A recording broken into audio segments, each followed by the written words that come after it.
আব্বা, ও আব্বা, তুমি কি মরার আগে ভূত হয়ে গিয়েছো নাকি? তোমার কি হয়েছে গো? আমার ফোন কিনে দিতে হবে বলে তুমি কি ধাতি মেরে শুয়ে রয়েছো নাকি? না রে বাপ, আমার গরম লেগেছে। তোমার তো গরমই লেগে যায়। আব্বা, তুমি কি ফোন কিনে দেওয়ার ভয়তে নাটক শুরু করেছো? এই ও আল্লাহ, এ কি উদারে জন্ম দিয়েছি আমি। এই জায়গাটাই অসুস্থ, ও ফোন ফোন করে মরে যাচ্ছে। দেখতে পাচ্ছিস না আমি মরে যাচ্ছি? আব্বা, সেই ছোটবেলাতেই তো দেখে আসছি তোমার বিয়ার আম লেগেই আছে, তা তুমি তো মরছো না। আব্বা শোনো, মরার আগে আমার ফোনটা একটু দিয়ে মরো। আরে আমার কপাল, আমার এই ছেলেটার আমি কি করে বুঝাই যে এর আমি কতটা ভালোবাসি।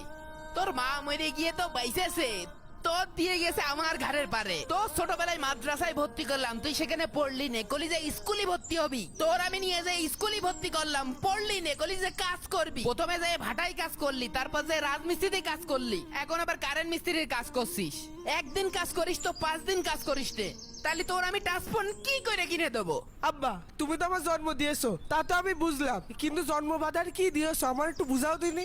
ওই রহিম কাকার ছেলে দেখো, ভাটাই কাজ করে দামি মোটরসাইকেল চালাচ্ছে, ফোন চালাচ্ছে, আর তুমি আমার কি দিয়েছো? আমার কাছে তো কিছুই নেই আব্বা। আমি তোর কিচ্ছু দিইনি না। কি দিয়েছো তুমি আমার? ওরে বাবা, ওরে বাবা, করে গেল রে, তোর তো কপাল হাসড়িয়ে নি। ওরে আল্লাহ গো, ওরে আল্লাহ, ওরে তুই মরতে পারিস না। আল্লাহ। তোর টাচ ফোন লাগবে, আমি মরে যাচ্ছি, তোর টাচ ফোন লাগবে না। বাবলু ভাই, আপনি এই ঝড় বৃষ্টির মধ্যে এই ভর গ্রামে আসলেন কি জন্য কোন দিনই? আরে 15 দিন আগে একটা গাছ লাগাইছি, সে গাছের ফল এখনো পালাম না। মাঠের মধ্যে তো আমি কোনো গাছ দেখছি না। এই, আমি কিসের ব্যবসা করি তুই জানিস না? আরে আকিবির 15 দিন আগে আমি টাকা দিয়েছি, গাছটা যে লাগালাম ফলটাও দেবে না। 15 দিনের মধ্যে একটা টাকাও পালাম না। চল ওই দাওর বাড়ি। আচ্ছা তাহলে চলেন। এই, আকিব ভাই, এবার চলে বেরো। আরে বাবলু ভাই, আপনি এই ঝড় তুফানের ভিতরে আমার বাড়ি? তোর জন্যই তো আমার ঝড় তুফানের মধ্যে আশা লাগলো। তোর যা 15 দিন আগে টাকা দিয়েছি, তোর সাথে কি কথা ছিল আমার? আমি যে গাছটা লাগালাম সে ফল তো আমি একদিনও খাতে পারলাম না। তুই আমার সাথে একদিনও দেখা করেছিস? ভাই, আপনি এই সামান্য টাকার জন্য এই ঝড় তুফানের মধ্যে চলে আসলেন। আপনি কি নিষ্ঠুর মানুষ। ও, এখন তোমার এই কথা মনে হচ্ছে? যখন তোমার উপকার করিলাম তখন তোমার এই কথা মনে হইল না, না? বাবলু ভাই, আপনার কাছ থেকে 20,000 টাকা নেওয়ার পর থেকে ভাই আমার কোনোভাবে অভাব কাটছে না ভাই। ভাই সে ধান লাগাইলাম, বৃষ্টিতে ধান ভাসিয়ে গিয়েছে ভাই। আবার এই কিছু টাকা ঘরে দিলাম ভাই, ঘরটার অবস্থা দেখেন ভাই, ঘরটা ঠিকঠাক করতে পারেনি, অমনি বৃষ্টি শুরু হয়ে গেছে ভাই। আবার এর মধ্যে দিন রাত ছোট ছেলেটা টাচ মোবাইলই কথা কয় ভাই। ভাই আমি তো কাজ করতে পারছি না, ধান বিক্রি করতে না পারলে আপনার টাকাটা কিভাবে দেবো ভাই? ভাই আমার 10টা দিন আরো সময় দেন ভাই। ওসব তাল বাহানোর কথা তো ভাই আমার শোনায় লাভ নেই। আছে, আমি গাছ লাগাইছি, ফল খাবো, এইটাই আমার ব্যবসা। ভাই, আপনি আমার একবার পারমিশন দেন খালি। আমি ওর ঘর ভাঙচুর করে মালপাতি যা আছে সব নিয়ে চলে আসছি, তাহলেই তো আপনার টাকা শোধ হয়ে যাচ্ছে। ও তাই কর, ও তাই করা উচিত। যা। জি ভাই, যাবো। ভাই ভাই আপনার পায়ে ধরি ভাই, ভাই এমন কিছু করেন না ভাই। ভাই আমার এই একটা মাত্র ঘর ভাই, ভাই আপনি আর 10টা দিন সময় দেন ভাই। তোরা 10টা দিন সময় দিতে পারবো না। এই ঝড় তুফানের মধ্যে আমার যখন আশা লাগলো, তুই আজ বিকেল 5টার মধ্যে আমার টাকা দিবি, নাই তোর অবস্থা খারাপ আছে। এই চল। চলেন ভাই, চলেন। তোর ভাই, আল্লাহ 20,000 টাকা সুদে নিয়ে কি বিপদে পড়লাম। আল্লাহ, এ কি বিপদে পড়লাম। মানুষের টাকা পয়সা দিয়ে উপকার করে মানুষের পিছনে ঘুরতে ঘুরতে পা সুতো ছিঁড়ে গেল। নেওয়ার সময় নেবে, দেওয়ার সময় আর কারোর মনে থাকে না। বাবলু ভাই আসসালামু আলাইকুম। ওয়ালাইকুম আসসালাম। কেমন আছেন? তোরা কি ভালো থাকতে দিয়েছিস? কে ভাই, আমরা আবার কি করলাম? তোর টাকা দিলাম 20,000, 16 দিন হয়ে গেল, আমি কি ফল খাতে পারিছি?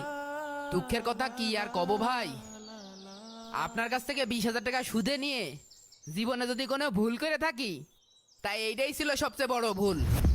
টাকা নেওয়ার সময় মুখটা ছিল চাঁদের মতো উজ্জ্বল, আর দেওয়ার সময় মুখটা কালো। নেওয়ার সময় হই হই আর দেওয়ার সময় খই খই, না? যাই হোক ভাই, যা নিছি। এই যে আপনার 15 দিনের লাভের টাকা, এই যে ফল 3,000 টাকা। কালকে যে ঝড় তুফানের মধ্যে তোর বাড়ির পর গেলাম, এক গ্লাস পানিও তো খাতি দিলি না। খুব তো নাকে কানলি যে ভাই 10 দিনের মধ্যে টাকা দিতে পারবো না নে। এখন একদিনের মধ্যে টাকা কমতে নিয়ে আসলি, তুই তো খুব সিটার রে। না ভাই আমি চিটার না, টাকাটা যে কিভাবে ম্যানেজ করলাম শুনবেন? শোনেন। শোন, টাকা তোরা আমি 5,000 দিচ্ছি, ঠিক আছে, কোনো সমস্যা নেই, কিন্তু একটা শর্ত আছে। কি শর্ত? অন্যান্যরা সবাই 1020 টাকা করে নেয়, কিন্তু আমি এখন তোরে নগদ দিচ্ছি, আমারও 40 টাকা করে দেওয়া লাগবে। কি বলেন ভাই, এটা বেশি বেশি হয়ে যাচ্ছে। কিস্তিতে টাকা নিলে 1010 টাকা নাই, বাবলু ভাইয়ের কাছ থেকে টাকা নিয়েছি 1020 টাকা নাই, 40 টাকা। এটা মানবিকতা হয়ে যায়। দূর। ঠিক আছে, তাহলে তোর টাকা নেওয়া লাগবে না, যা যা অন্য জায়গায় যা। ভাই ভাই দেন 1040 টাকাই দিবানে দেন। আচ্ছা ঠিক আছে, দেখ গুনে দেখ। 5000 আছে না? হ্যাঁ। তাহলে আর গুনছি নে। কি রে, আজকে এটা দিয়ে যা। হ্যাঁ, আজকেটাও দেওয়া লাগবে। বাবলু ভাইয়ের কাছে নিলাম, বাবলু ভাই তো আজকেটা নিল না, কালকে নেবেন আপনি। আমিও সব বাবলু টাবলু বুঝি না, আমারটা আমারে দিয়ে যা আজকে। তাহলে 5000-এ কত আছে? 200 টাকা আছে। হ্যাঁ। এই নেন আপনার 200 টাকা। আচ্ছা ঠিক আছে। 5000 টাকা নীতি এসে নিয়ে 200 টাকা দিয়ে যাওয়া লাগলো। এই শালা সুদে টাকা যে কিরা আবিষ্কার করিল, খুব উপকার হচ্ছে। যাই বাবলু ভাইয়ের টাকাটা দিয়ে আসি। এবার আপনি বুঝতে পেরেছেন, এক সুদ করে টাকা শোধ করতে না পেরে আমি আর এক সুদ করে কাছ থেকে সুদে টাকা নিলাম। ঠিক আছে, এই এখন তো কিন্তু প্রতিদিনের টাকা প্রতিদিন দিস, নাই কিন্তু আমার সে খারাপ কেউ হবে না নে। ওই দিন হুজুর ঠিক কথাই কইল, ওই 200 টাকা সুদ আজকে আমার জন্য কাল হয়ে দাঁড়িয়েছে। তাই আপনাদের করছি, আপনারা কেউ আমার মতন সুদে টাকা নিয়ে ভুল কাজ করেন না।